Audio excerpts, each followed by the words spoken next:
Boa noite, sejam bem-vindos para mais um encontro para os estudos do livro de Manuel Filomeno de Miranda,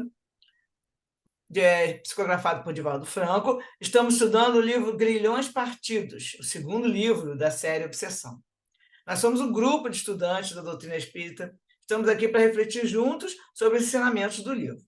Queremos agradecer a participação de todos que estão aqui conosco, ao vivo, e também aqueles que vão assistir depois, pelo canal do YouTube Leitura de Livros Espíritas. Toda terça-feira, o vídeo é publicado após as 21 horas. Peço agora que vocês desliguem os microfones, para que possamos fazer a nossa oração inicial, pedindo que a paz de Jesus esteja conosco. Vamos elevar nosso pensamento na direção do Pai Celeste e do nosso irmão maior. Mestre Jesus, rogamos seu amparo para os propósitos de bem servir. Estamos aqui reunidos para mais um encontro de estudos sobre a doutrina espírita e o seu evangelho. Que o Senhor nos conduza para a realização dessa tarefa e que possamos estar receptivos à inspiração dos teus mensageiros. Que os ensinamentos desse livro possam iluminar nossos caminhos, facilitando assim a nossa evolução. Pedimos então, Senhor, a sua proteção e auxílio para iniciarmos as atividades da noite de hoje. Que assim seja, graças a Deus. Então, eu vou compartilhar a tela. Primeiro do resumo.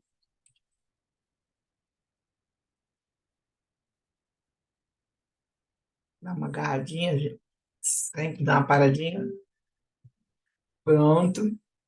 Então, vamos lá. Nesse nosso estudo é o estudo 13, e já estamos no capítulo 17. Hoje vai fazer 17 e 18, acredito que vai dar tempo tranquilo. O 17 se chama Doutrinação e Surpresas. Então, o começo, eles começam só com esse segundo item aqui que está amarelinho, mas eu achei que ficou tão solto que eu trouxe o pedacinho do Gênesis, que é o capítulo 14, onde estava esse número 2 aqui. Então, o item 33 fala: a ação magnética pode ser produzida das seguintes maneiras. Uma, pelo fluido do próprio magnetizador. É o magnetismo propriamente dito, ou magnetismo humano, cuja ação se acha vinculada à potência e, sobretudo, à qualidade do fluido.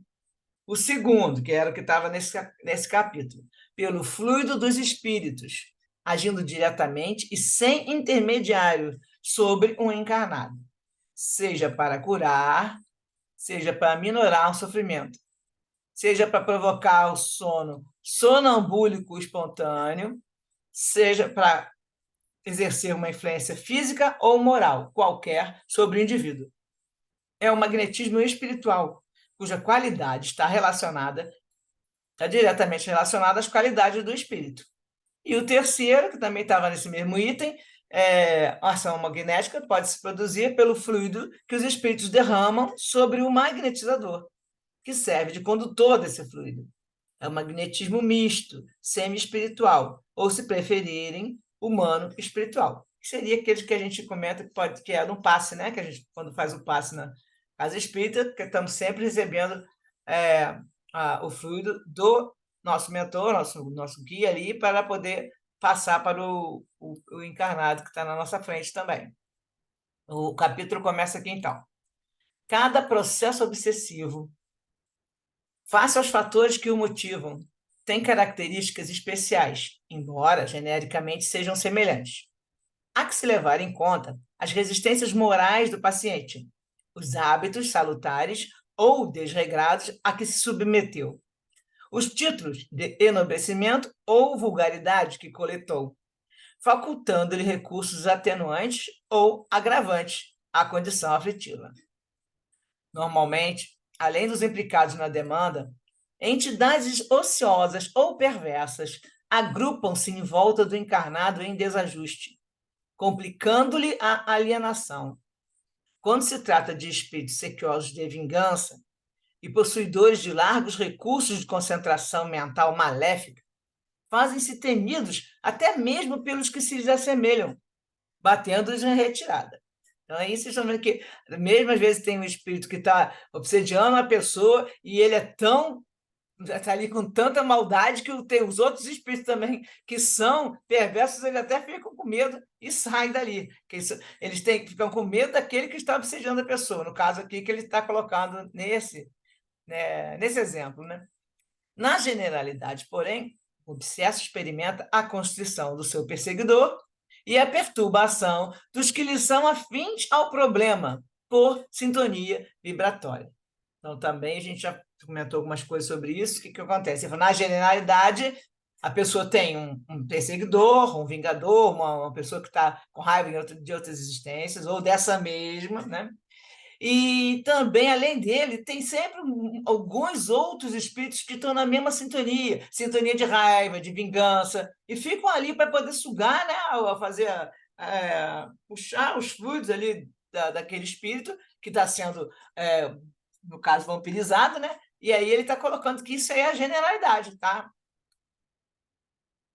Iniciada a terapêutica desobsessiva de Esther, com o afastamento do seu algoz para a competente doutrinação, além dos efeitos diretos e colaterais da trama insidiosa por ajustamentos kármicos, não podia a mesma apresentar-se restabelecida de imediato.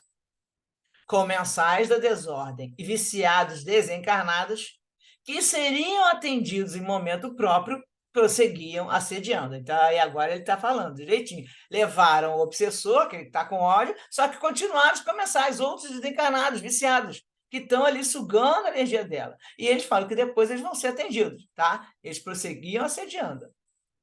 Além disso, a engrenagem mental demoradamente prejudicada pela interferência dos fluidos persistentes, deletérios, exigia tempo e tratamento especial para a reorganização. A engrenagem mental da Esther, né? E vai demorar um pouquinho para voltar, já que está tão desorganizado.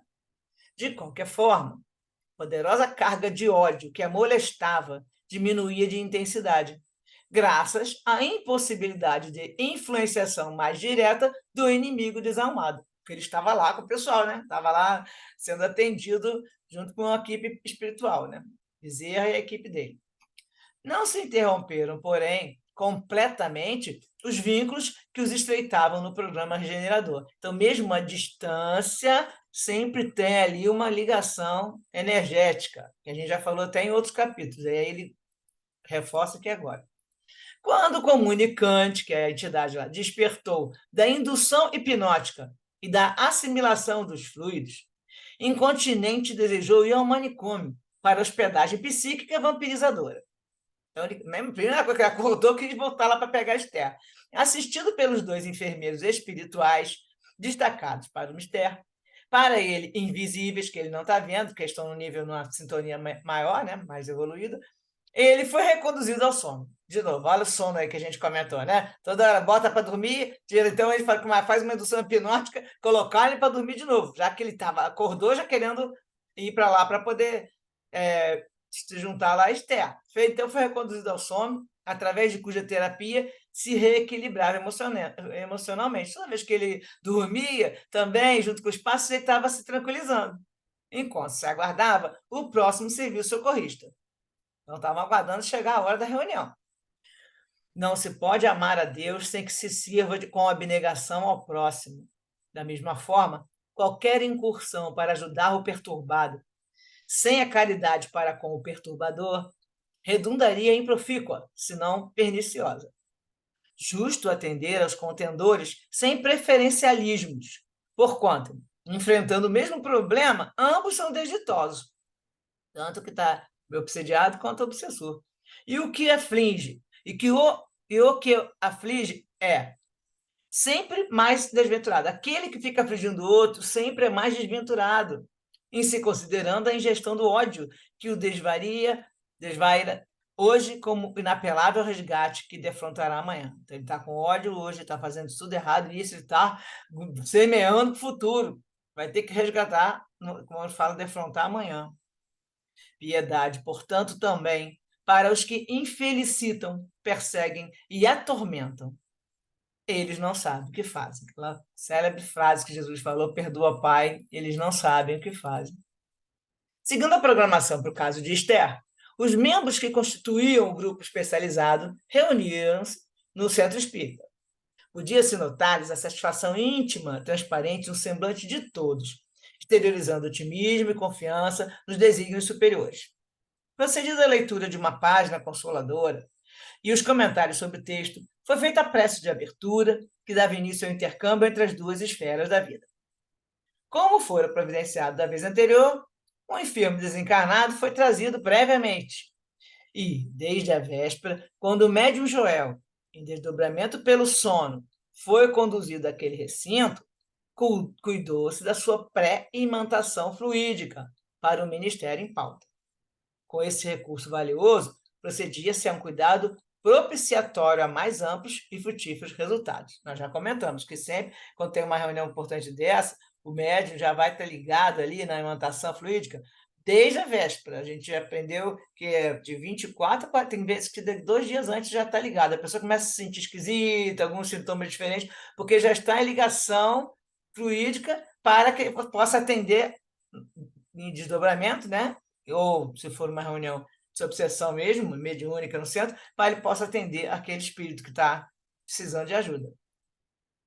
O mentor Bezerra, profundo conhecedor das enfermidades obsessivas desde quando na roupagem carnal, atendera dezenas de subjugados e obsessos que lhe exigiram expressivas doações de paciência, sabedoria e amor. Afeiçoado aos equivocados, por saber o que os aguardava, zelava pela enfermagem da noite destinada ao implacável antagonista de Esther, com o carinho de extremoso pai. Tomando a instrumentação mediúnica de Rosângela, após a saudação evangélica, expôs compassivo: aqui estamos sob a égide de Jesus para ajudar, pura e simplesmente. Candidatamo-nos a socorrer sem maiores ambições, pois que os resultados pertencem sempre ao Senhor, a quem doamos também nossas vidas. Desse modo, recordemos o Mestre diante do obsidiado em desvalimento. Nenhuma exprobação, nenhuma violência, vulgaridade, acusação nem reproche. Examinou o drama de dor e sombra que os envolvia, aqueles obsidiados que fala no Testamento, no Novo Testamento, né, que eu tirei aqui um trecho grandinho, mas é esse pessoal que eles pediam para ajudar, mestre, veja aqui que você está um joga no fogo, outro joga na água. Então ele atendia esses e examinava esse drama de dor e sombra, auscultou os receios do perseguidor e as necessidades do perseguido, a ambos libertando, conforme suas condições interiores.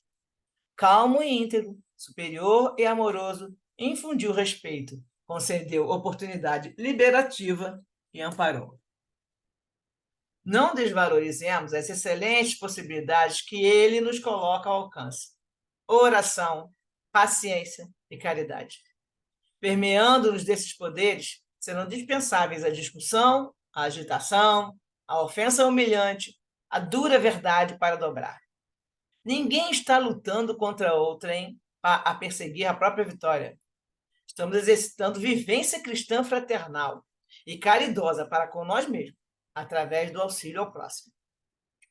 O irmão em tratamento representa o nosso passado, o que já fomos, e o porvir dos invigilantes, que ainda hoje não despertaram para as responsabilidades que lhes dizem respeito. Atendido como irmão, que não o seja apenas verbalmente, recebendo o afável tratamento que lhe devemos dispensar. Oremos e prossigamos. Aí o Miranda fala que fiquei a refletir no conteúdo do verbete irmão.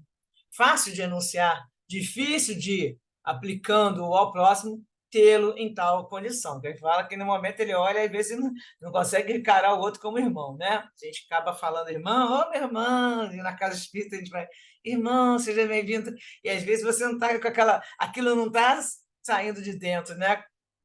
Meditando nos conceitos expostos, verificávamos mais uma vez que o rude e frio, indigitado, que a gente agora eu botei até aqui apontado, que estava sendo apontado, e agressivo adversário da Deb Moçoila e de seus pais, era somente o irmão doente da retaguarda, carecente de socorro quanto suas próprias vítimas atribuladas. Aí o Miranda fala, continua falando. Dirigiu o olhar aos genitores da obsediada e ouvi-lhes o pensamento em prece contrita, a emoção em forma de lágrimas, o sentimento extravasando compaixão por aquele que os martirizava. É certo, todavia, se convertera no motivo precioso do seu encontro com Jesus. E, apesar de martirizar, foi por causa disso tudo que aconteceu que eles voltaram, né, e conseguiram se encontrar no encontro com Jesus, agora de forma mais racional, né? O médium Joel, profundamente concentrado, afastou-se do corpo somático. Todo ele estava transformado numa usina de forças magnéticas de variado teor. Da região onde se situava a pineal, ou epífise, na sua forma física, vibrava um poderoso dínamo luminoso que irrigava todas as glândulas do sistema endócrino, ativando as suprarrenais com energia fosforescente, que assumia fulgurações inimaginadas.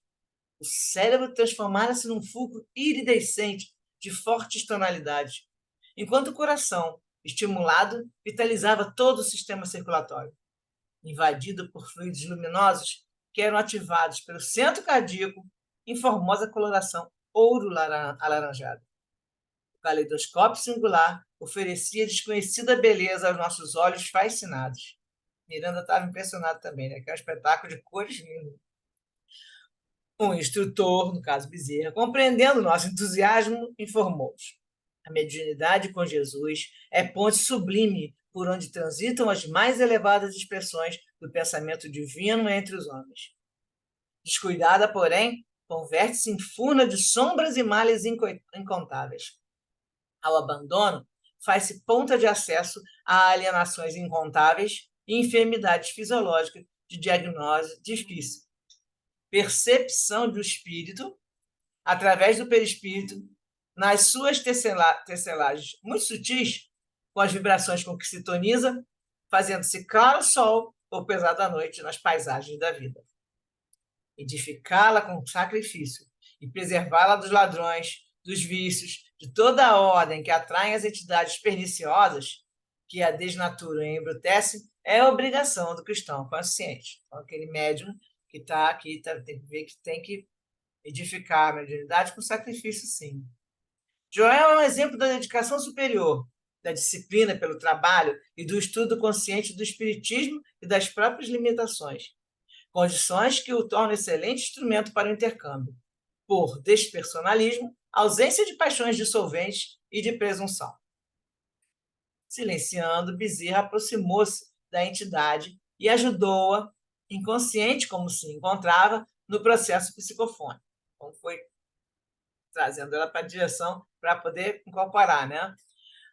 Em seguida, aplicou passos de dispersão fluídica e aí a entidade despertou.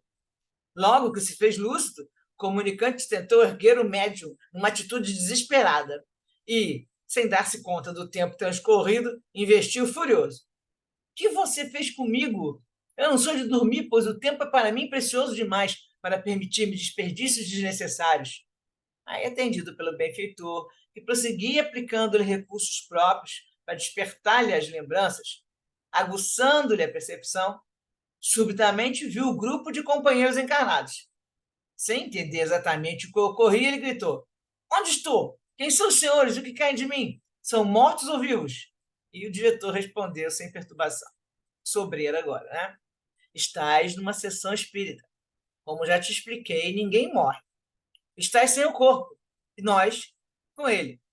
Como te aprover, porém, fazemos parte dos vivos da terra e tu dos chamados mortos, que prosseguem vivendo. Queremos ajudar-te. E a entidade fala: A mim? Por que alguém ia querer ajudar-me? Não tenho amigos, não creio na bondade. E o sobreiro responde: Estás doente, desejamos auxiliar-te a curar-se. Enquanto estavam ocorrendo esses esclarecimentos, o coronel Santa Maria estava sintonizando com o espírito sofredor, um afã de querer auxiliá-lo a esclarecer-se, ao fim de salvar a própria filha.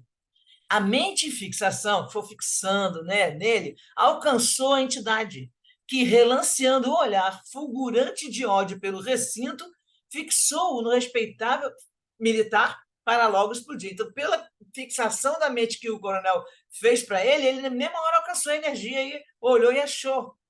Porque ele, né, o ódio dele pelo coronel mesmo. A entidade fala: É ele que faz aqui? Pensa em alcançar-me? Tarde, é muito tarde. Agora sou eu quem manda. Vingança, chegou a hora que eu esperava. E o Sobreira fala: Não sabemos a que ou a quem te referes. Aí a entidade fala: Ele sabe, se ele não recorda, jamais me pude esquecer. Eu que fui sua vítima, Por isso, agora domino-lhe a filha. Farei que ele rasteje aos meus pés e suplique. Terei o prazer de negar, devolvendo, sim, o cadáver da desgraçada. Para então... Aí Dona Margarida começou a chorar nessa hora, né? Falando da filha, coitada.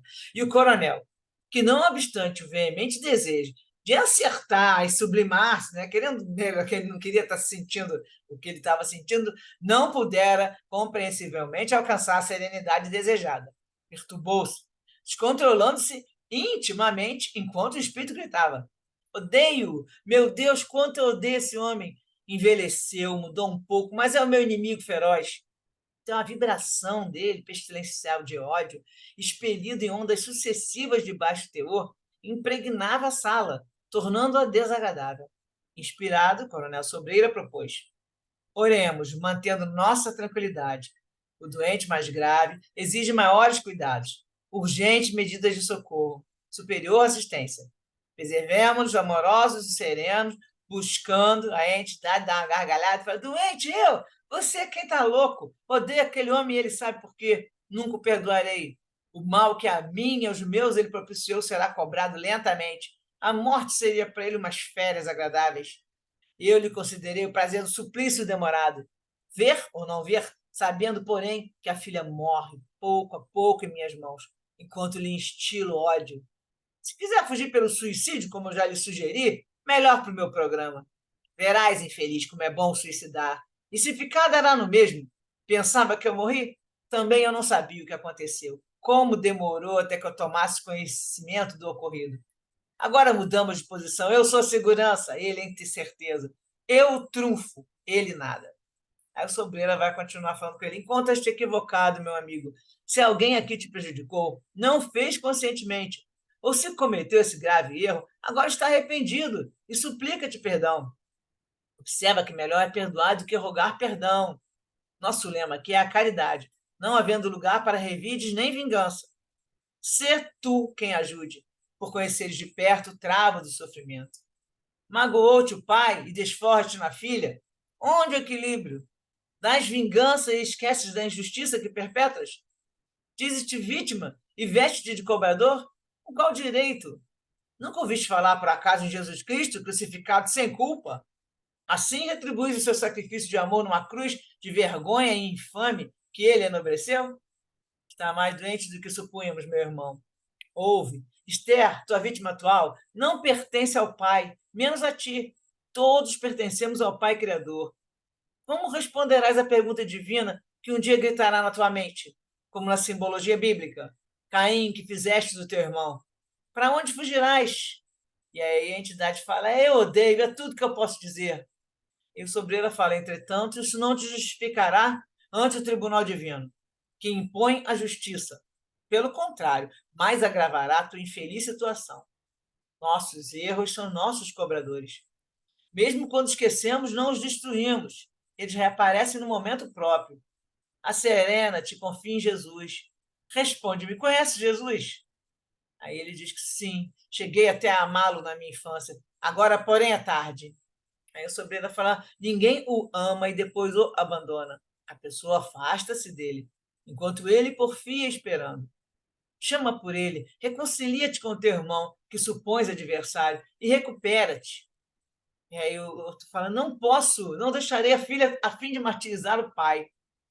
Aí o Sobreira diz: e vai afligir também a mãe? Que te fez a dorida mãezinha de Esther? Fita sofrida, sem saber das tuas razões, nunca suficientes para tal crime. Como verias alguém que te destroçasse aquela que te aninhou no regaço com devoção e sofrimento? Aí ele: pare, não me recorde minha mãe, pelo que sofreu por culpa dele é que me vingo. Mamãe, mamãe, desvairou quase rebetado. O benfeitor, que o despertava para lembranças felizes, recorreu aos passos magnéticos, a fim de tranquilizá-lo. Adormecendo, recebeu o procedimento anterior, sendo retirado cuidadosamente. Pelo médium Joel, o diretor espiritual teceu algumas úteis considerações e, após a oração reconfortante, emocionada, a sessão foi concluída. Então, o que eu vou demonstrar aqui agora é os pedacinhos do livro que chama Passos Aprendendo com os Espíritos. E esse livro é do projeto lá da Casa da Mansão do Caminho, que chama Projeto Manuel Flamengo de Miranda. Deixa eu agora trocar de anexo aqui, se eu consigo, né? Anexo 1, pronto. Então, aqui.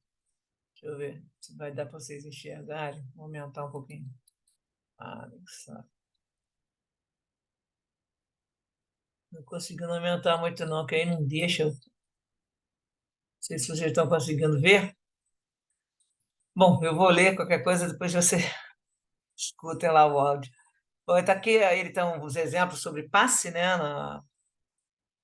ao longo do livro, que é sobre como os espíritos ministram passes, né? E aí então, vai falar justamente desse, que é na reunião, né? Aí ele pega um pedacinho do mesmo livro que nós estamos, mas foi do capítulo anterior. Então ele fala: Esther é a debutante acometida por violação obsessiva. A que nos referimos no segundo exemplo ali, né? Já sabemos que seus pais, colhidos pelo impacto do acontecimento, mergulharam em profunda amargura, que os fez aproximar-se do espiritismo. O espírito Bezerra de Menezes, chamado a colaborar no caso, sugere reuniões mediúnicas desobsessivas extras, 2 vezes por semana, para as quais foram convidados os progenitores de Esther. Na primeira dessas reuniões, Manuel Filomena pôs a aplicar passos no espírito obsessor, simultaneamente à doutrinação, atendendo solicitação do mentor. Lembra que a gente já viu? E ele vai comentar aqui. A preciosa... Não sei se troquei aí, trocou? Agora eu também não sei. Eu cliquei ali, trocou para mim, não sei se trocou para vocês. Agora trocou. A preciosa... Aí ele vai falar, um pedacinho do livro, ele vai explicar aqui a preciosa lição nesse exemplo. A presença do Cristo, é o caso que ele chamou agora, você lembra de Jesus? Então, eles chamam na doutrinação, fala, a presença do Cristo está gravada profundamente na alma de quase todas as criaturas da Terra, inclusive naquele ser sofrido e amargurado que ali estava em atendimento. Sem correr o risco de estar divagando, podemos afirmar que existe apenas 2 tipos de criatura. A que já se deu conta de que o ama e aqui, amando, cultiva a ilusão de que o detesta, pelo temor disfarçado que experimenta. Jamais conseguirá arrancar de si o Cristo. Então a gente já sabe que todos têm essa imagem de Jesus, né? Tem lá aqueles que ficam com raiva, que a gente já viu alguns, mas no fundo todos têm essa imagem, né? Ele falou: o espírito enfermo. O espírito enfermo, vitimado pelo ódio, ali em atendimento fraterno espiritual, quando ouve pronunciar o nome de Jesus por alguém que o ama, ele também o ama, sem saber. Descontrola-se, teme, quebra a fixação com o tema infeliz da vingança que o absorve. É momento de autodescobrimento, insight próprio do seu nível evolutivo, que ele irá abrir as portas para a renovação mais adiante. O diálogo até o momento em que o espírito adormecera não se fez demorado. Isso era no capítulo anterior que a gente estava, né? Tal estado de aflição em que se encontrava. A iniciativa da sonoterapia foi tomada pelos mentores. O sono, nesse caso, foi um desfecho automático, protegendo o enfermo grave. Então, aí ele fala que essa equipe tem que estar toda consciente da possibilidade da intervenção dos mentores, no caso, a equipe dos encarnados. Então, pronto. Bom, agora eu acho que a gente parou aqui desse texto, agora eu vou...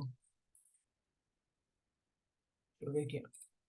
Acabamos aqui e vamos entrar agora com os comentários e depois a gente continua com o capítulo 18. Vamos lá. Quero saber o que vocês entenderam, se tem alguma observação. Fala aí.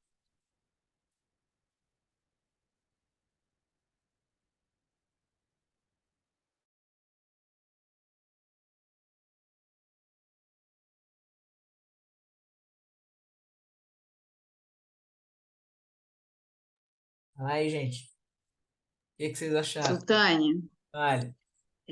só para completar de alguma forma, pelo menos para o meu raciocínio, aquilo que a gente falou na outra aula sobre o dormir para o espírito. Pelo que dá para perceber, pelo que, né, foi falado agora nesse capítulo, o dormir para o espírito é sempre uma terapia, né? É um tratamento, né? Ele realmente dorme, mas para conseguir algum tipo de melhora, né? Um tratamento, né? Uma Para esses terapia. tipos de espírito, né, que eles estão colocando aqui, porque é a sonoterapia, até chama disso, né? A indução hipnótica para ele vai, com certeza, ele se acalma, porque naquela agitação eles colocam para dormir e vão aplicando passos. E enquanto eles estão aplicando passos também com a pessoa, né, o espírito ali dormindo, sei lá, e descansando, eles também ajudam a acalmar o espírito. Ele, quando acorda, cada vez que ele acorda, ele acaba, você vê que ele já acordou melhor agora. Ele teve revoltado no último, né? No último capítulo, coisa e tal. Aí logo tiveram que botar ele para dormir. Agora ele já falou algumas coisas, ele olhou e falou, olhou em redor, coisa e tal. E aí ele consegue ficar um pouco mais lúcido, né? Porque vai diminuindo aquela cegueira do ódio, né? Aí vai começando a Do ver. ódio, E isso cega a pessoa. Ele não quer escutar nada. Agora já escutou, falou um pouquinho, né? Dá umas, sim, umas respostas ignorantes, mas ele já escutou um bocado. O Sobreira falou bastante coisa aí nesse momento. E aí vai ele quebrando a resistência, né? e aos pouquinhos, sempre. É porque com o início o Bezerra falou, vamos usar sempre, é o que ele colocou aqui, tem que ser oração. Deixa eu ver o que ele colocou ali, bem, que eu até sublinhei. É a oração, é a parte do que eles toda hora avisa, porque eles estão em outro nível, né? Aí ele fala oração, paciência e caridade. E você vê que a gente já está no sexto livro, sei lá, e eles sempre falando a mesma coisa. Temos que olhar para o Espírito com. Aí você olha para ele querendo fazer a caridade. Não olha assim, pensando, olha, fez isso, como é que ele está? Porque, por exemplo, o que aconteceu ali com o Santa Maria, o coronel? Ele até olhou querendo ajudar, mas no fundo ele estava querendo ajudar porque ele queria que a filha, sabe, era com outra, não é com amor. Tá entendendo? A gente não consegue ainda esse amor incondicional, ele olhar para o cara e fazer, É vou, difícil, eu né? vou, eu vou pensar nele aqui para ele receber luz, porque eu estou querendo que ele cuide da minha pai para poder perturbar minha filha. Não era com o amor que tinha que sair do coração dele. Por isso que ele fala, e ele vai comentar aqui, não sei aonde que ele vai comentar, ele vai comentar mais na frente, que ele percebe, porque o coronel fala assim, eu não consegui me conter na hora, né? Eu fiquei querendo revidar, mas eu me segurei. Aí ele fala, mas você percebeu que o espírito na mesma hora olhou e te identificou. Por quê? Por causa da vibração, a sintonia dele. A sintonia não era de amor, meu senhor, doutor, me perdoa, não. Era, eu vou rezar para você, porque eu estou pensando que você tem que largar lá da história da minha filha. Então foi isso que ele mostrou para ele. O Sobreira vai falar para ele já no próximo texto. Ainda não apareceu, não sei, vai ser falado, eu acho que ainda não foi falado o que aconteceu para que tivesse esse. Mas não vai falar? Só vai falar Vai, né? só no 19. Posso soltar um Ah, spoiler no sim, tudo final. bem, né? Vai Eu só não acabar o quero ficar 18, na curiosidade. o 19 vai falar o que que é. A gente pode até. Ah, tá. Não sei se eu comento, eu vou deixar uma curiosidade. Não, não, deixa, eu só quero saber se vai, né? É, Porque eu não- vai ser a grande diferença de todos que a gente já estudou, porque até então a gente está estudando sempre do mesmo jeito e aí vai ter uma diferença. Mas é só no próximo. Hoje nós Ai, vamos que ficar bom. só, ele fica reclamando, vai falar mais alguma coisa agora e pronto. Mas não está clareando mesmo, não. Mas a raiva dele é só com o coronel. Entendeu? Que ele Uhum. está toda hora falando, mas ele está se vingando com a filha, por quê? Porque ele sabe que o coronel vai ficar arrasado. Mas, no fundo, como a gente já viu aquela. Isso eu não, também não sei quando vai aparecer. Aquela hora que mostrou no visual a filha como uma mulher que estava lá junto com o outro para poder pegar os bens da outra, né? E a gente pensa ali que aquilo ali seria ela com o coronel. Mas não explicaram bem aquilo. Vamos ver, vamos aguardar. Faltam 6 capítulos aí É. e vamos ver como é que vai, se vai comentar isso ainda. Também pode ser que não comente, mas que ela tem uma sintonia, né? Dentro do espírito, uma placa qualquer aí de atração desse tipo de raiva ou de modo de agir que o coronel tinha para ele poder pegar. Porque se ela fosse uma pessoa que estivesse lá fazendo todo bem, caridade, tudo, ele não ia querer o dia inteiro trabalhando, ele não ia conseguir pegar ela. A menina simples, com aquela vida, né? Vida de garota, Uhum. filha de gente com E condição. muito nova, né? É, Muito muito nova. nova, e também já estava só vivendo naquelas. Aí foi fácil dele pegar, né? O que mais que a gente tem aqui? Então, aí ele fala, vamos nos colocar com oração, paciência e caridade. Nunca, porque, por exemplo, às vezes o doutrinador vai falar, aí começa a discutir, fica agitado, e aí ou então humilha sem querer, que às vezes humilha o espírito. Não, tem que olhar sempre falando que é uma vivência cristã fraternal e caridosa. Então, o tempo todo. E o Bezerra repete que nós já ouvimos: o irmão em tratamento é o nosso passado, que já fomos. Nós todos aqui, eu acho que sem exceção, porque aqui não temos nenhum espírito superior, já fomos assassinos, já fomos pessoas daquela época de matar e entrar trucidando todo mundo, já roubamos, já fizemos várias atitudes totalmente incorretas. Então, ele fala, ele é o que nós já fomos. Por exemplo, agora ele está aqui como querendo destruir o outro, mas também nós já fizemos isso. Não pensa a gente com essa quantidade de encarnação que a gente já teve, essas reencarnações todas, é que a gente sempre fala que nós estamos na nossa melhor, que a gente pelo menos está querendo fazer o bem, a gente se esforça, está querendo fazer o bem. Deixa eu ver a hora aqui, 20h11. Quem mais quer falar? Mais alguma coisa? Achei interessante aquela parte, né, Su, que tem, acho que o fenômeno mediúnico, acho que é no Joel, né, que os órgãos ficam coloridos, né, com outras tonalidades. Eu fiquei assim, tentando imaginar, né, como é que seria. Eu Também. achei essa parte interessante, Ele fala que é né? uma usina de forças magnéticas de variado teor. E começa a falar do luminoso, né? O dínamo, aquilo, porque os centros de força, né? Eles giram, né? Que é o mesmo, que é o chakra, e ele fica girando aquilo com luzes. Então, ele olha o cérebro com várias tonalidades, o coração vitalizando o sistema nervoso, aí você, o sistema circulatório, você imagina aquilo saindo pelas veias, tudo. O centro cardíaco, né? A coloração sai do coração ouro alaranjada, então entra no caleidoscópio, é uma coisa beleza, que próprio Miranda fala que estava com os olhos fascinados. E ele fala que Uhum. o Joel. Acho que um médio vidente consegue ver, né, Su? Depende. Tem os que conseguem enxergar bastante coisa de aura, mas tem outros que não. Outros só vêm entrando no trabalho mediúnico mesmo. A mediunidade ela milhares e milhares de tipos de cada um. E também ele não é sempre vem, né? Isso aí, médium, parte de evidência aí, a Carla depois pode até explicar. Mas não vem sempre a mesma coisa, então vem de acordo com o que está no momento do trabalho ou não. Carla pode explicar ou está ocupado? Carla, pode explicar agora, depois eu Quero peço para saber, Carla. às vezes ela deixou o áudio aí, a gente pergunta para ela, peço para ela falar depois no final, um pouquinho, como é que é esse lance dessa pergunta que você fez, Uhum. tá? Vou continuar o texto e depois eu chamo ela. Continuar o texto, não. Agora eu vou passar para o outro capítulo, né? Vamos passar para o capítulo 18.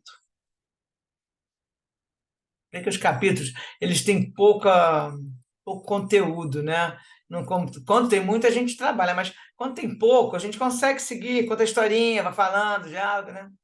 Tá aparecendo, né? Capítulo 18, novos esclarecimentos. Aí um trecho que a gente já falou várias vezes. A gente repete isso toda vez que estuda. Os espíritos maus pululam, abundam, né, em torno da Terra. Está lá no livro Evangelho segundo o Espiritismo, capítulo 28. E em virtude, eles só ficam aqui em torno da Terra, em virtude da inferioridade moral de seus habitantes. A ação afazeja que eles desenvolvem faz parte dos flagelos com que a humanidade se vê abraço nesse mundo. Então, nós temos um mundo de provas e expiações, temos. A Carla falou que o computador dela está travando. Tá, depois eu vou te chamar de novo aí mais para o final. Então, aí você tem essa vibração do planeta Terra, aí a inferioridade moral dos habitantes, e isso fica os espíritos, né, que estão ali desequilibrados, nossos irmãos, né, perturbados, eles ficam aqui e vão fazendo as obsessões, que ele fala. A obsessão, como as enfermidades e todas as tribulações da vida, deve ser considerada prova ou expiação, e como tal aceita. Então, o que é que acontece? Nós já falamos que quem tem e aceita, fica ali vivendo, tenta, né, se melhorar, e aí vai seguindo, mesmo tendo obsessor ali do lado, a pessoa já está expurgando. Lembra os casos dessas meninas que estão na mesma sala que a Esther? Aí tinha umas lá que falavam, olha, ela já está ali passando por tudo isso, e está ali, já estão bem, bem debilitadas, e também já estão está sendo considerada uma prova. Tinha uma até que eles colocaram ali que ela já estava pronta até para desencarnar e como se tivesse assim, bom, resolveu, ela já acertou as contas. Eu lembro de uma dessas doentes, não sei qual delas não. Então, assim, isso a gente tem que lembrar, que a obsessão, ela vai fazer parte aqui do planeta, do nosso planeta, enquanto tiver provas e expiações, e vamos ver quando é que a gente vai conseguir trocar essa sintonia, né? Que só depende de nós. E vai começar o texto do capítulo 18. O Coronel Santamaria, após a conclusão dos trabalhos, experimentava depressão moral, incontrolável depressão moral, que depois daquilo ali ele ficou meio para baixo, que ele viu, poxa, eu não, na hora só não foi em cima porque estava ali se segurando. Aí o sobreiro, o coronel Epaminondas, lembra? Ele chamou o casal para ir tomar um chá e o Santa Maria aceitou logo porque ele queria conversar com esse amigo, querendo saber esclarecimentos. Durante o trajeto, quase todo feito em silêncio, os genitores de Esther passavam as palavras do inimigo desencarnado, ficaram lembrando o que ele falou. Chegando ao lar, as senhoras foram preparar o chá, enquanto os cavalheiros permaneceram na sala. Aí o coronel Santa Maria falou: não posso reprimir o desejo de ser leal para comigo mesmo e para com você, explicando-lhe que só a custo pude conter-me durante os atrevidos argumentos daquele mentiroso. Na minha posição, e aí ele já coloca, né, aquela um pouquinho de orgulho, né, soberba, na minha posição, ouvir alguém agredir impunemente, desrespeitar e ameaçar a vida da minha filha e a minha própria sem reagir é demasiado esforço. Tive ímpetos de revidar. Aí o sobreira fala: como você constata, o entendimento fraterno e o perdão são virtudes muito difíceis da vida, né? Compreendo perfeitamente a sua inquietação e posso avaliar se eu não teria reação idêntica, embora haja sofrido angústia equivalente quando do problema de George, meu filho. Considere, no entanto, que agora é que vai fazer a advertência, que ao seu pensamento contundente, ele revidou, identificando o que não conseguiram antes, e mais, aguçando a ira e a rebeldia. Aí o coronel pensa, é verdade. Todavia ele mente. Jamais feri alguém intencionalmente ou prejudiquei, pelo prazer de afligir e perseguir. Nunca fui homem capaz de atitudes vis. E aí o amigo fala, bem, não sei. Ocorre, porém, que o gravame é sempre visto de forma infeliz por quem padece a ofensa, mesmo quando não desejamos magoar. Nossos atos, nossa linha moral de conduta geram reações que ignoramos. Aí o coronel falou, e se somos inocentes do mal que nos atribuem? Deveremos sofrer a agressão como consequência do que creem ser injustiça? E aí o sobreira fala, claro que não. E aí então, nesse caso, por que ele nos persegue? E o médium lá fala, saberemos, com paciência saberemos. A precipitação é má conselheira. E o orgulho ferido sempre obscurece a clara visão das coisas, do mundo, da realidade e da vida. Enquanto isso, a dona Mercedes estava na cozinha com a outra, confortava a amiga. Não veja no ofensor um inimigo. Examine a dificuldade pelo ponto de vista dele e se apiedará.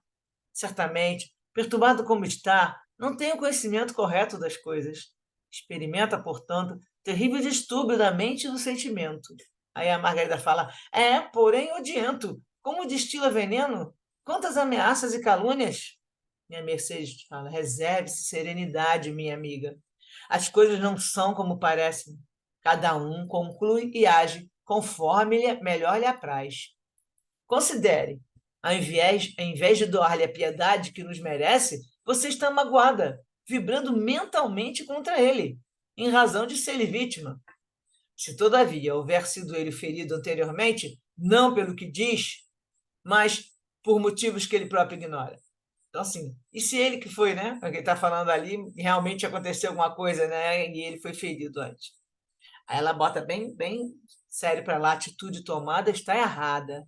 É certo, a atitude do obsessor, né? É certo, mas a sua reação também não está correta. melhor aguardar os resultados, não com a indiferença, pois isso não seria viável. As formas exatas de proceder são ainda a piedade e a oração pelo perseguidor. Tem que sempre a gente olhar com compaixão, olhar que aquela pessoa está enferma, está doente, seja lá qual for o tipo de agressão, né? Então ela fala para ela, as formas exatas são piedade e oração pelo perseguidor, conforme ensinou Jesus. Orai pelos seus inimigos, né? Então, é para botar em prática. Além disso, ele já está em tratamento, o que pronuncia melhor a próxima. Saúde futura com paz geral. Aí a Margarida se emocionou, meneou a cabeça afirmativamente e concluiu: você tem razão, é verdade, só o amor resolve. Então, o coronel Sobreiro, desejando confortar o amigo e tranquilizá-lo, definitivamente expôs: inocentes dos erros que nos atribuem. Se experimentamos a injunção da dor, isso não significa um desequilíbrio das leis. Ocorre que uma cobrança, se não se recebe a um débito próximo, se refere a uma dívida antiga. É provável que vocês nada tenham com o perseguidor de Esther que lhe justifique a atitude. É possível que, mediante a contenda e o ajuste com ele, se regularizem compromissos outros, faltosos para com a consciência divina. Então, aqui, eu vou falar depois da segunda parte aqui que eu vou explicar melhor. Então, importante ressaltar que não é o que ou a quem devemos, mas o débito em si, que sempre constitui abuso e desconsideração para com a realidade superior que rege a vida. Então, o que ele quis dizer aqui? Primeiro, se você estiver sofrendo algo, no caso dele ali, a obsessão, às vezes você pode não ter feito nada para essa pessoa ali, mas ela está te causando uma situação, mas você já fez isso com outra pessoa. É aquele lance da sintonia sempre, do que você está irradiando. Você tem aquilo ali como uma vibração sua, e aí, por exemplo, vibração de assassino, criminoso, não tem existência. Isso vai te trazer a influência daqueles que estão na mesma sintonia que você. Então, ele coloca aqui: é possível que você esteja regularizando o compromisso que foi de falta para a consciência divina, porque a gente desequilibra o universo. Qualquer manifestação que você faça negativa, perniciosa, tudo, você desequilibra o universo. E você vai, com isso, você pensa a quem, mas o débito em si. Você vai quitar aquele débito de alguma maneira para com a realidade superior. Sandra quer falar agora ou quer que espera depois? Posso falar agora? Fala. Só porque é exatamente o que acontece nos mensageiros, né? Tem um médico que ele não se portava muito bem com seus pacientes, era um cirurgião, né? E alguns deles, né, por negligência do médico, morreram durante, né, por causa da cirurgia. E aí, quando ele vai para o plano espiritual, aqueles que foram por erro dele, ele perdoaram e seguiram adiante, mas dois deles, né, que não tinham desencarnado por causa da atitude dele, começaram a persegui-lo. E o André Luiz pergunta, né, puxa, mas se não é com ele, por que eles estão perseguindo? Onde é que fica, né, a questão? Aí é explicado para ele de que o erro, né, o equívoco, o procedimento incorreto está na mente daquele que faz. Então, como ele se sente culpado, seja onde for, né, ele vai encontrar aquela ocasião, vai tocar nele, e aí ele vai entrar em sintonia com esses que estão pensando que ele tem dívida com eles. Então, Perfeito. né, mostra que, né, os nossos equívocos, as nossas atitudes, né, menos corretas, a gente não faz contra o outro, né? A gente não erra com o outro, a gente erra em relação à lei. Exatamente. A lei Né? de Deus. Então, se aquilo está desse jeito, né, a gente vai entrar em sintonia com quem quiser nos cobrar. com quem tiver essa dívida com alguém. É o débito que ele está colocando aí, tá vendo? Então, em relação à consciência divina. Aí a realidade superior é a lei que rege a vida. Então, eu trouxe um Exatamente. ótimo exemplo, eu vou tentar achar isso depois no mensageiro para tirar o pedacinho que você está falando direitinho, para a gente poder, eu vou botar no grupo depois para a gente ler. Eu lembro de uma coisa assim, mas eu não sei em detalhes também não. Então, assim, às vezes é mais difícil aparecer esses casos que eles vão explicar, como aqui está bem explicadinho, né? Você mesmo está falando desse aí da André Luiz, mas não tem quase nenhum outro que fala. Geralmente é alguém que você fez, aí ele vai lá e se vinga. E aqui ele mostra, eu não estou dizendo que é isso, gente, tá? Não vou dar spoiler, não estou doida para contar, mas não estou dizendo que é isso. Mas acontece que ele está dizendo que, pô, olha aí, está ensinando, nós estamos aprendendo sempre com a redação do Miranda aqui contando essa história, porque aqui é o cara Sobreira, que já estudou bastante, né? Já é um espírita há mais tempo, está dando uma orientação para o outro que quase não tem estudo. E ele explica que não é que você possa estar devendo diretamente para esse aqui, mas e não é o que ou a quem, mas o débito em si. E você vai ter que acertar as contas com o universo. E aí pode acontecer de ser uma pessoa que, como ela está falando, uma outra pessoa, ou não precisa ser pessoa, são casos, né? E aí seria aquela história daquelas mortes que a gente fala, morreu assim, aí morreu assim porque ele tinha aquela energia daquela situação, né? Então não está num lugar, e sei lá, é um atirador, aí o cara mata um monte de gente, e você está no meio, leva o tiro, bom, você teria a energia de passar na sua desencarnação, se por um caso de uma escândalo desse qualquer, e aí não é porque o cara está atirando, tinha raiva de você, eu ia pegar você não, mas você tem isso no seu perispírito que atrai essa situação, e aí você vai passar, você passaria, se fosse o caso, se for realmente a sua hora de partir, você vai passar por aquilo. É sempre essa história, nós estamos em ligação para quitar os nossos débitos, né? Para colocar tudo em equilíbrio. Nós desequilibramos, vamos ter que colocar em equilíbrio. A continuação aqui confiemos, aí o Sobreira continua falando para ele, confiamos então em Deus e aguardemos sua sabedoria. Estamos hoje mais próximos da luz do que ontem nos encontrávamos e melhor elucidados que antes. Quando sabemos a causa, é mais fácil se evitar os efeitos. E o inimigo conhecido é sempre menos perigoso que o oculto. Então, isso aí ainda está oculto, porque é um desencarnado, né? E a gente sabe, quem não sabe onde é que está, o que está fazendo. Aí ele falou: o inimigo conhecido é sempre menos perigoso que o oculto. E também os nossos inimigos internos, né? Nós com as nossas chagas morais e nossos pensamentos também, nós temos isso como inimigo, né? Então ele fala: entreguemos nossas preocupações ao Senhor e confiemos. E aí o Miranda coloca: era o milagre da caridade, da palavra gentil, no momento próprio do esclarecimento paciente.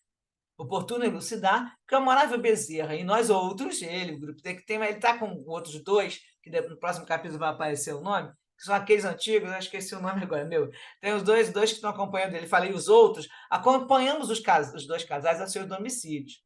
Enquanto eles dialogavam, os sobreiras eram, do caso, quando eles estavam conversando, quem estava guiando mentalmente o sobreiro para falar, dar esses esclarecimentos direitinho, estava sendo teleguiado pelo instrutor, a fim de que a justeza dos conceitos propiciasse resultados positivos e lenificadores nos neófitos aprendizes da doutrina espírita. Então, para que eles pudessem cada vez se estimular mais, né?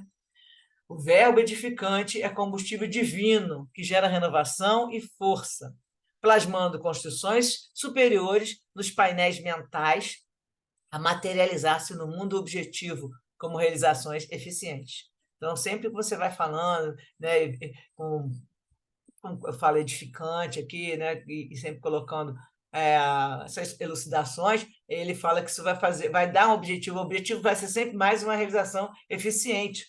As considerações salutares e o estudo inteiro. Agora ele vai falar da equipe da parte da reunião mediúnica, que ele fala as considerações salutares e o estudo interessado das comunicações após os trabalhos mediúnicos pelos membros da equipe oferece significativos resultados para todos. Então, vamos agora falar sobre esse tipo de trabalho que foi feito. Então, devem-se analisar o conteúdo das informações. Quando termina a reunião, não vai embora todo mundo correndo. Eles sempre se reúnem, os que estão na reunião, que estão ali participando dessa obsessão, e vamos falar, analisar o conteúdo das informações, acrescentar elucidações quando tem algum lugar que não ficou muito claro, aí um explica para o outro.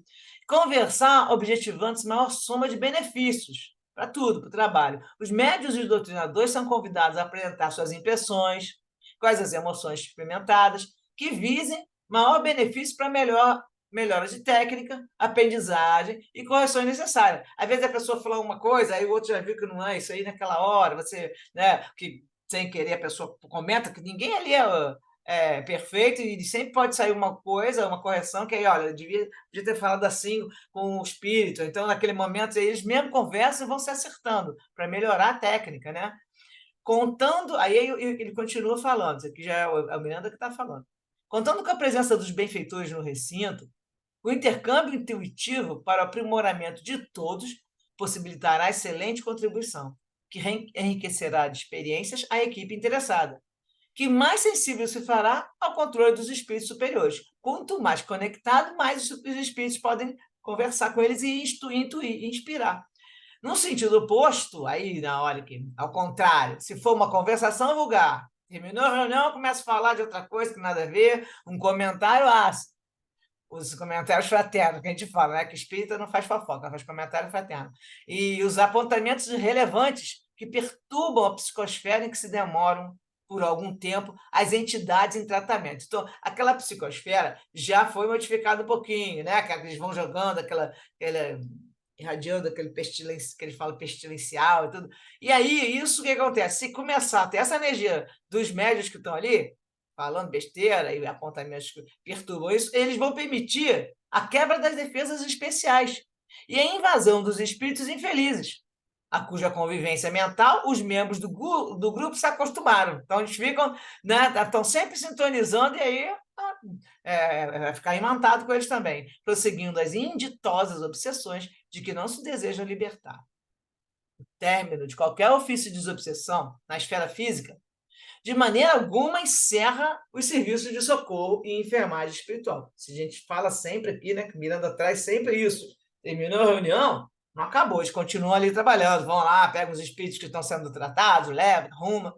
Então, conveniente os lidadores encarnados cuidarem da preservação psíquica superior do recinto, tá? Pensamento de qualidade.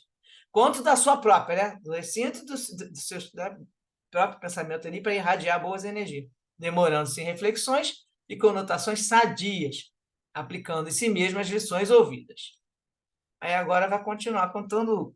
Fala que a Rosângela, jovem médio que exercia a função de auxiliar de enfermagem, pôde observar na casa de saúde uma modificação no semblante antes hostil da paciente, de Esther, né? E durante o transcurso daquela semana, alguns sinais de ensimesmamento positivo, menos palidez facial, lenta e progressiva melhora. Diminuída a assimilação contínua dos fluidos enfermiços, graças ao afastamento do irmão obsessor, o organismo de Esther passava a recobrar paulatinamente com o controle de suas funções. Simultaneamente, no mesmo ínterim, assistentes do sábio instrutor auxiliavam a sofrida jovem, renovando-lhe as disposições, as defesas orgânicas e mentais. Ao terceiro encontro para assistência especializada, antes agora que vai ter outro encontro do grupo, né, para a reunião mediúnica, antes dos participantes entrarem no recinto da desobsessão, a Rosângela vai falar para todo mundo as notícias das suas observações, né, animando-os amorosamente. E aí ela conta que a menina estava melhorando, aí a mãe dela, dominada por um júbilo momentâneo, abraçou e beijou-lhe a testa maternal. E fala com ela, como poderemos agradecer a Deus as bênçãos que ora recolhemos sem merecer? E a Rosângela responde, amando e servindo, como vem fazendo. O Pai não deseja a punição de nós outros, os pecadores, mas nosso arrependimento em forma de renovação e ação valiosa, aproveito nosso e dos demais. Lembrando que o arrependimento é a mudança de pensamento, mudança de atitude. Tanto que ela fala aqui, nosso arrependimento em forma de renovação. E arrependimento não é falar, me arrependo, Senhor, me perdoa. Não é isso, não. É você pegar, está se arrependendo, aí você vai trocou de seu pensamento e agora vai começar a agir, se renovar. Aí ela coloca direitinho aqui, que a gente já estudou outro dia, né? O relógio anunciou 19h30 e era o momento de iniciar a preparação para os serviços de caridade. Todo o grupo penetrou na sala reservada ao ministério, mediúnico em silêncio. Ferozes dirigentes mensageiros espirituais, vinculados ao labor da noite, haviam acionado a aparelhagem promotora da asepsia psíquica ambiental. São aparelhos mesmo, gente. Isso já explicam sempre botam vários aparelhos pela sala, como se fosse para... Tem um desumidificador, eu retirando esses petados, como ele fala, venenosos, essas formas de pensamento, então, eles espalham, fazem asepsia da sala, faxina espiritual, bem como dos cooperadores, porventura que possam ser atingidos por alguma imprudência ou por petados venenosos, atirados pelos adversários da paz. Então, aqueles espíritos que estão lá dentro e que estão com raiva, eles vão jogando como se fossem umas flechas, petados, flechas venenosas, e as pessoas sensíveis vão recebendo. Só que aí então vão limpando, né, vão fazendo a limpeza, e aí tudo eram harmonias, como das vezes passadas em esfera da oração. Aí vão ler e comentar o livro dos médiuns, no capítulo 23 da Obsessão, que vai facultar valiosas lições, predispondo favoravelmente para o importante ministério. Aí o coronel Sobreira faz uma prece com fervor e o instrutor Bezerra, através de Rosângela, vai transmitir as informações necessárias, convidando a oração e concentração harmônicas dirigidas ao enfermo espiritual. Lembrando sempre que tem que olhar para ele como enfermo, né? O perseguidor, em hibernação, graças ao sono provocado por indução sugestiva, de quando em quando se agitava, presa das imagens mentais danosas de que se alimentava intimamente. O carinho que lhe era dispensado pelos enfermeiros encarnados acalmava-o, inspirando compaixão e socorro no desvario a que se entregava. Desperto pela interferência do mentor, aí o Bezerra vai lá e acorda ele e se faz visível para ele, ele provoca uma inesperada emoção na entidade. Então ele acorda, olha, vê o Bezerra, aquela luz, né? Assim, não deve estar com muita luz, porque geralmente não fazem isso para não humilhar, mas viu ali, ele anjo venerando. Eu sei que há anjos bons como há os demônios que nos escravizam.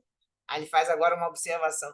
Tenho sido vítima de demorado desgosto e fui encaminhado por nobre conselheiro da justiça a proceder à cobrança própria. Então ele olha para a sala e aí vê o Santa Maria e fala: aquele homem infelicitou-me, destruindo quase os seres mais queridos que possui. Não satisfeito, persegue-me, e aqui estou conduzido por estranha força que o ajuda. Rogo socorro e proteção. Não estava entendendo nada, né? Ele estava lá, ele estava sentindo o infeliz, e os outros estão querendo ajudar o outro, que quis matar ele, no caso, a família dele toda. Aí o Bezerra fala: sou o teu irmão. Isso está acontecendo na esfera espiritual, tá? É uma reunião com os encarnados, só que eles não estão vendo isso aí. Essa conversa está sendo entre eles. Daqui a pouco vão começar a falar lá pelo intermédio do médium. Então, Bezerra fala para ele: sou teu irmão, esforçando-me pela tua paz.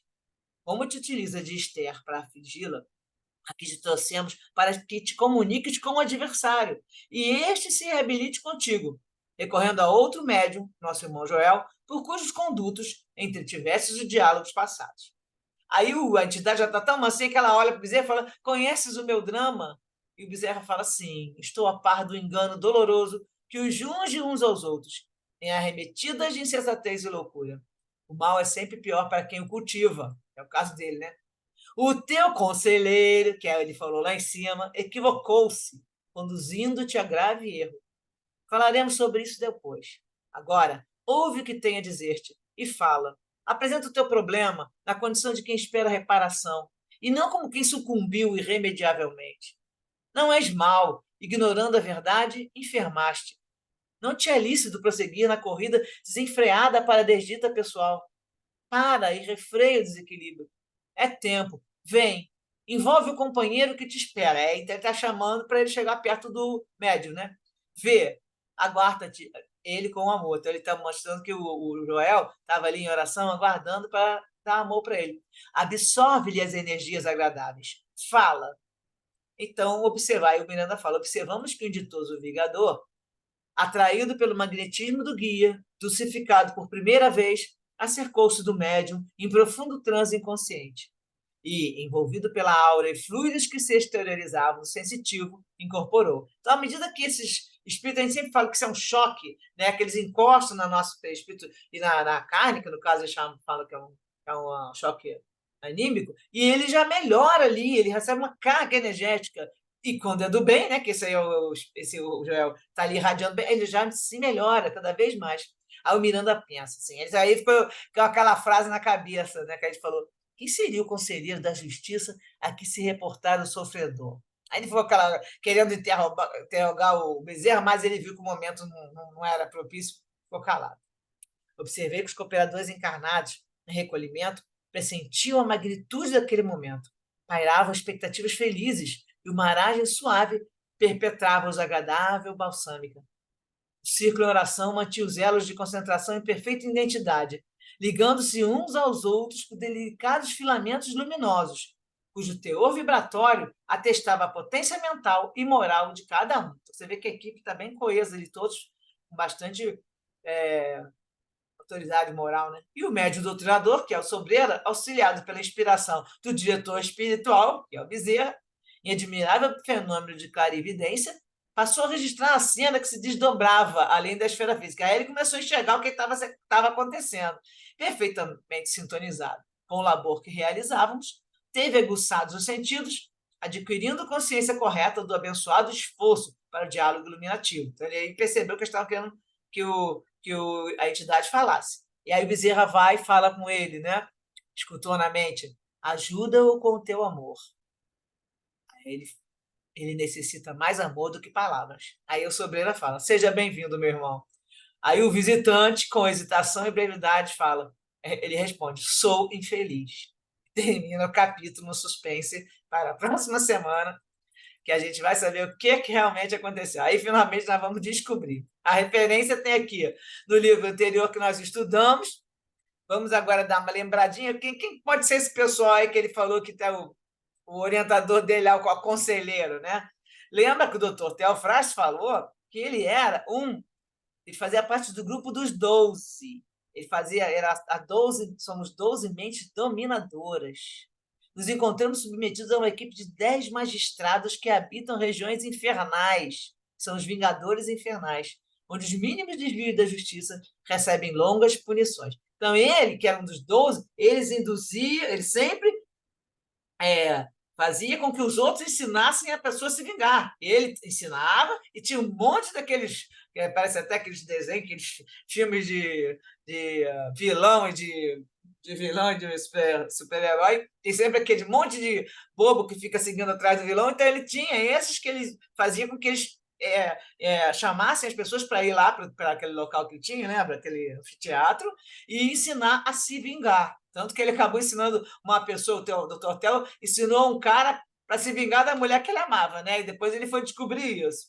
Mas, então, ele fala aqui também, nesses criminosos, ele fala que nesse aplicação do código deles, eles selecionam criminosos que alcançam, da mão deles também, as primeiras correções. Depois eles são conduzidos para os presídios, furnas, onde lá ficam trabalhando de escravo para construir a cidade da flagelação. Tem várias cidades das trevas infernais. Essa é uma das, chama Cidade da Flagelação. E eu estou vendo o tempo aqui, e eu vou falar rapidamente da outra que tem no livro da André Luiz. E aí ele fala que eles se ligam para o processo mental especializado. E também são convidados a prestar conta lá para os chefões dele, os 10 magistrados. Né? Então, aqui terminou a referência, mas eu vou trazer rapidinho aqui a referência do outro texto que eu trouxe do livro No Rumo do Mundo de Regeneração, que nós já estudamos também. Aliás, foi o primeiro da nossa grupinha aqui, né? E lá, rapidamente, tem o capítulo 11, que fala dos justiceiros. Nesse capítulo, ele fala que o presidente do Centro Espírita estava sendo perseguido, sendo obsediado, por um grupo de espíritos que se denominavam como justiceiros. Essa cidade aí já chama Cidade da Justiça. Então, esses justiceiros aprendiam a se vingar, a mesma coisa. Tá? E aí ele fala que esse local, eles se reuniam numa comunidade de nível inferior, depois de vários tempos, né? E estruturando com os elementos que podiam dispor, a fim de alcançar os objetivos que eles queriam, no sentimento desvairado, que era então se vingar com ódio. Então, esses locais, imitando o inferno tradicional, eles elegeram umas furnas próximas a uma região pantanosa, na crosta, tá, gente? Por baixo da crosta, assim, eles explicam, pode ser caverna. Então, era uma região que eliminava miasmas doentios, portadores de elementos tóxicos na matéria em decomposição e de muitos elementos deletérios, baseando-se nas velhas informações religiosas do passado. Então, esses espíritos revoltosos, desequilibrados, perturbados, eles se baseam, pensando, lembravam daquelas histórias de inferno e tudo, e constroem, né? A gente sabe que a gente plasmam essas cidades espirituais e cada vez mais que elas... Aí ele fala que eles constroem até recintos dedicados à punição, prisões terríveis, instrumentos punitivos, tem de tudo, sala de tortura, tribunal de justiça, tudo. Um ambiente apavorante. E eles elegem os mais perversos para formar esse tribunal de justiça. Coisa de filme de terror. Não lhes faltou a ideia feliz também, nesse lugar, da Cidade da Justiça, de organizar um tipo de polícia. E a semelhança do que se realiza no planeta, elaboraram técnicas de perseguição contínua, em programas muito bem elaborados, com todos os detalhes que facilitam constrangimentos e domínio sobre aqueles que têm o dissabor de ser eleitos pela sua alça de mira. Dissabor de ser eleitos, não é de serem captados, porque tem lá dentro, a gente sabe, aquela energiazinha que atrai, e aí a pessoa vai receber uma influência espiritual sempre de acordo com a sua sintonia. E no capítulo 15 vai falar da cidade, onde estão esses justiceiros. O nome do capítulo é a Cidade da Justiça. Está vendo? É outro nome. Aquele outro era a outra que mostrou ali, a gente já esquecida. Essa aqui é da Justiça. Através de um projetor, aí o Miranda está indo para esse local para poder tentar conversar lá com esses espíritos, para poder liberar o presidente do centro. Tá? E ele vai descrever que eles, antes de chegar no local, eles aprendem numa sala, aí no projetor, aí está falando, eles vão olhar como se fosse uma maquete que vai estar tudo se mexendo, tá? Então ele fala, através de um projetor sobre tela, observávamos fascinados os desenhos vivos da localização. Ao mesmo tempo, a movimentação que dava vida aos gráficos muito bem delineados. Isso aqui me lembra direitinho aquele filme do Harry Potter que mostra quando abre o livro e as pessoas se mexendo, os quadros, que ele mostra. Está na tela, mas estão desenhando os vivos, as pessoas se mexendo, movimentação perfeitinho. E aquela mulher que fez o Harry Potter, com certeza ela esteve no plano espiritual para ter aquelas inspirações que ela teve, porque tem muita coisa desses livros espíritas que ela coloca lá nos livros, né? Então, ele fala que tem o pântano imenso, parte coberta por vegetação espessa e parte descoberta, onde flutuava uma espuma escura, putefata. Era espantoso pelo empestado ambiente, com uma névoa escura e compacta, exalando odor pútrido. Era antecipado por um charco lodacento pestilencial, em pleno coração de uma floresta sujeita às marés que traziam lixo e cadáveres de animais. A maré ia e voltava, tornando a região portadora de terrível podridão. Aves de hábitos necrófagos, de tamanho exagerado, voavam em volta, crocitando ameaçadoramente numa região sombria, quando não penetrava o sol. Seres disformes, aí ele vai falar que é tipo aqueles seres antigos, né, da época das cavernas, também sonhos estranhos, como trovões, relâmpagos e raios que rasgavam a treva, parecia que iam cortar o chão pelo seu impacto. Então, aí ele fala que parece os hominídeos, né? Aguaceiro constante, toda hora chovendo, tornando a região fantasmagórica e diluviana. Essa era a visão da planta, apresentada o seu aspecto real, e embora essas características tenham um aspecto tenebroso. E aí o benfeitor, que lá no caso também era o Bezerra, estava explicando que essas regiões, eles aproveitaram e usaram essas regiões antigas, né, que no caso está lá, e ele fala, olha, Dante Alighieri, com certeza o Virgílio levou ele em desdobramento parcial pelo sono para essas regiões semelhantes, que ele conseguiu na sua obra, né, definir e descrever um monte de coisas que realmente estão ali. E isso não é só em um local, ele fala que tem um número considerável de áreas como essa em diversas partes do planeta, dando lugar à conceituação tenebrosa do inferno. Então, gente, para não se alongar mais, eu vou mandar o arquivo para vocês verem direitinho. Agora a gente vê de onde que foi que saiu no caso, que ele fala aqui, o conselheiro, né? Porque com certeza ele recebeu ajuda de alguém para ensinar ele a se vingar, certo? Então vamos lá, temos aqui 10 minutinhos. A Carla, o negócio com a Bia, como é que era o que você estava perguntando sobre o que o vidente via, né? Como é que era? A gente vai falar com a Carla. Acho que é a questão dos chakras, né? Que Ah, tá. foram todos iluminados, né? As partes do corpo. Carla pode responder agora? Ela perguntou o seguinte: Posso. eu falei sobre os Então, chakras, a iluminação, né, que o Joel estava irradiando, e ela falou: então os videntes veem isso. Aí eu falei: bom, não é todo vidente, e dependendo da área, você pode explicar um pouquinho para ela? Então, olha só, eu não tenho assim muito conhecimento sobre isso, porque depende muito do que se precisa fazer, né? Porque um trabalho num centro espírita de evidência, ele tem um objetivo, né? Um objetivo terapêutico. E cada pessoa que vai buscar essa terapia, né? Vamos dizer assim, tem uma necessidade. Então, pode ser que se veja eu não sei se isso seria chakras, né? Chakras, mas pode Centro de ser porque são energia, no centros caso, que eu estava falando de energia, centro de né? energia. Aí ela Centros falei de que é como se energia. fosse um Então Pode ser você a áurea da pode, pessoa, né? O médium vê é, a áurea. Uhum. isso, você pode tanto ver de alguma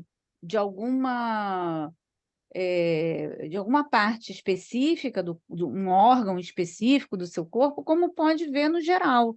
Isso tudo vai depender, né, da espiritualidade, do trabalho que é feito, entendeu? Então, eu respondendo aí, tentando, né, responder a tua pergunta, eu acho que você consegue ver? Sim. Se o trabalho estiver voltado para isso, você consegue ver esses centros de energia e dependendo da situação, até ver aonde precisa ter algum tipo de terapia, né? Enfim, eu uso esse termo para vocês compreenderem, porque é complicado, né? Como é É, que a gente, né, vai abordar esse tipo de coisa? Porque não é uma questão médica, é uma questão energética, né? É uma isso. questão de recarregar energias. Aí seria um passe, a pessoa é conduzida para um trabalho de passe, para fazer a recuperação energética, né? São essas questões aí. Então, a gente consegue ver no geral, sim, esses centros de energia, de uma forma mais sutil ou não, dependendo da necessidade da pessoa e da autorização da espiritualidade, né? Isso num trabalho, como eu estava falando com ela, porque assim, não é toda hora que vê, pode até ver, né? Mas acontece que assim, quando você vai direcionar, aí depende do tipo. Cada vidente, cada médium que tem evidência também tem um tipo de evidência, né? Tem uns que podem chegar até mais profundo, como você estava falando aí, ver até um órgão que está com problema, que precisa fazer um passo mais demorado e tudo mais. Tem outros que não, a evidência é de flash, né? Como a gente já estudou, só aparece uma situação e aí você tem aquela situação para você colocar ali para a pessoa que está em atendimento. Então, assim, depende muito, como você falou, do trabalho ou do momento. Também, às vezes, você não está nem trabalhando e está tendo evidência, né? Que você, para quem é médium vidente, sabe que é isso, porque tem momentos que está vendo e não estava nem pedindo nem trabalhando, né?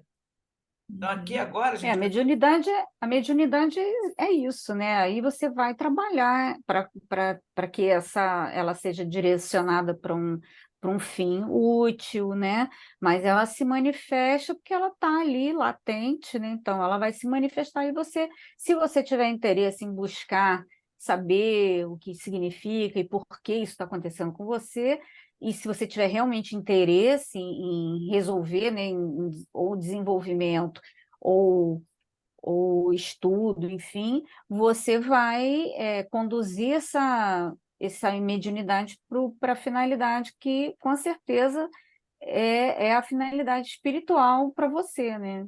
Uhum. É lindo, né, gente? É uma coisa muito linda. E assim, existe, como a Sultana falou, que tem gente que vê. Depende muito, porque a maioria não vê assim ostensivamente, porque assim, só quem vê, na minha visão, né, só quem vê ostensivamente é Divaldo Franco, que tem aquela mediunidade incrível, Chico Xavier, que tinha aquela mediunidade maravilhosa, porque são fenômenos mais raros, né? Eu acho que assim, em geral, os médiuns que têm esse trabalho, que vieram para resgatar e fazer esse trabalho, eles vão ter aquela mediunidade, aquela abertura, né, para determinados trabalhos, porque depende muito também da gente, né, se esforçar para que aquilo seja direcionado para uma finalidade mesmo, né?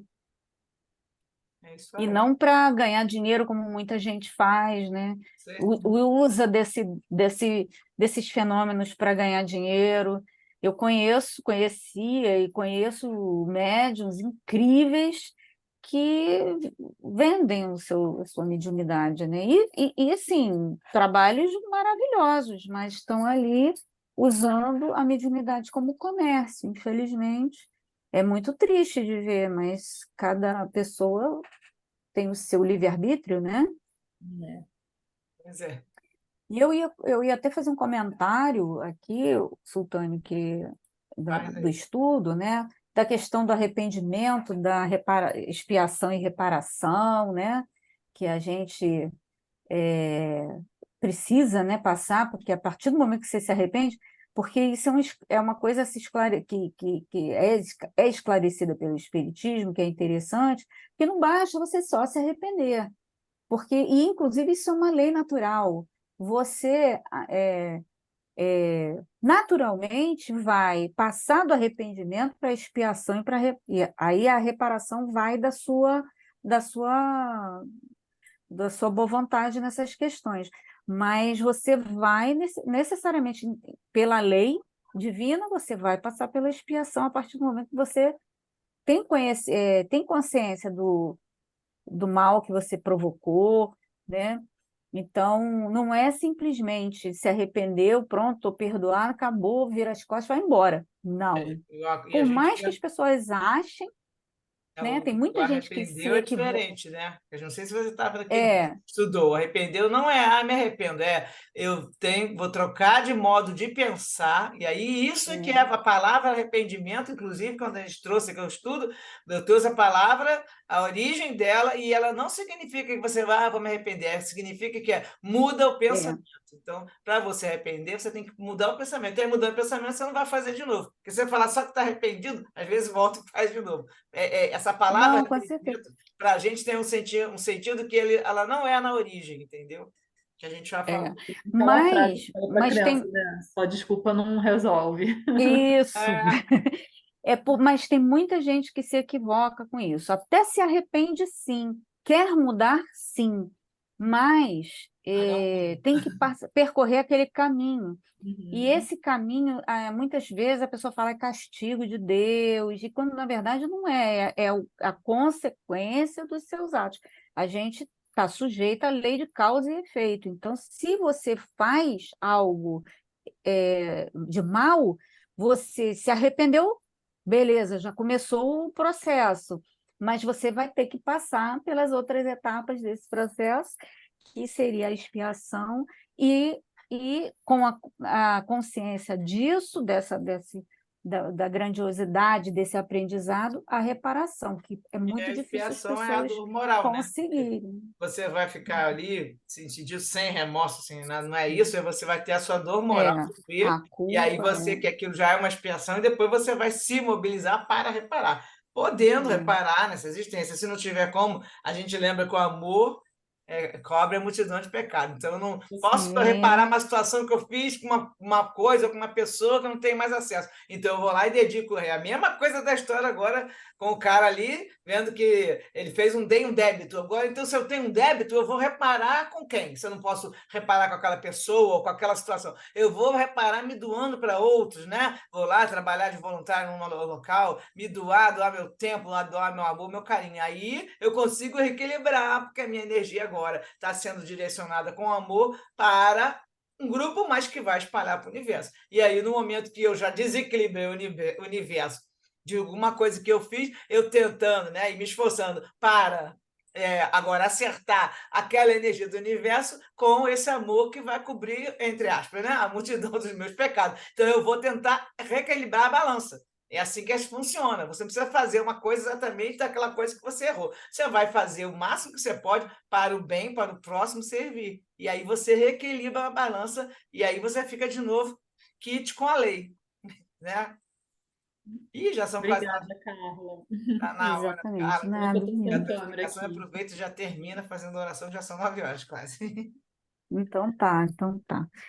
É, vamos agradecer e levar nossos pensamentos ao alto, agradecer a Deus, a Jesus, por esses momentos, essa oportunidade que nós estamos tendo de estudar, de aprender, de trocar esses conhecimentos, agradecemos Jesus por todo esse arcabouço de informações trazidas pelos bons espíritos, com o objetivo de nos conduzir à renovação, que nós buscamos tanto e que é tão difícil, mas continuamos persistindo. Então, que nós continuemos persistindo para que nós possamos nos elevar, nos renovar para as lutas diárias, para que nós possamos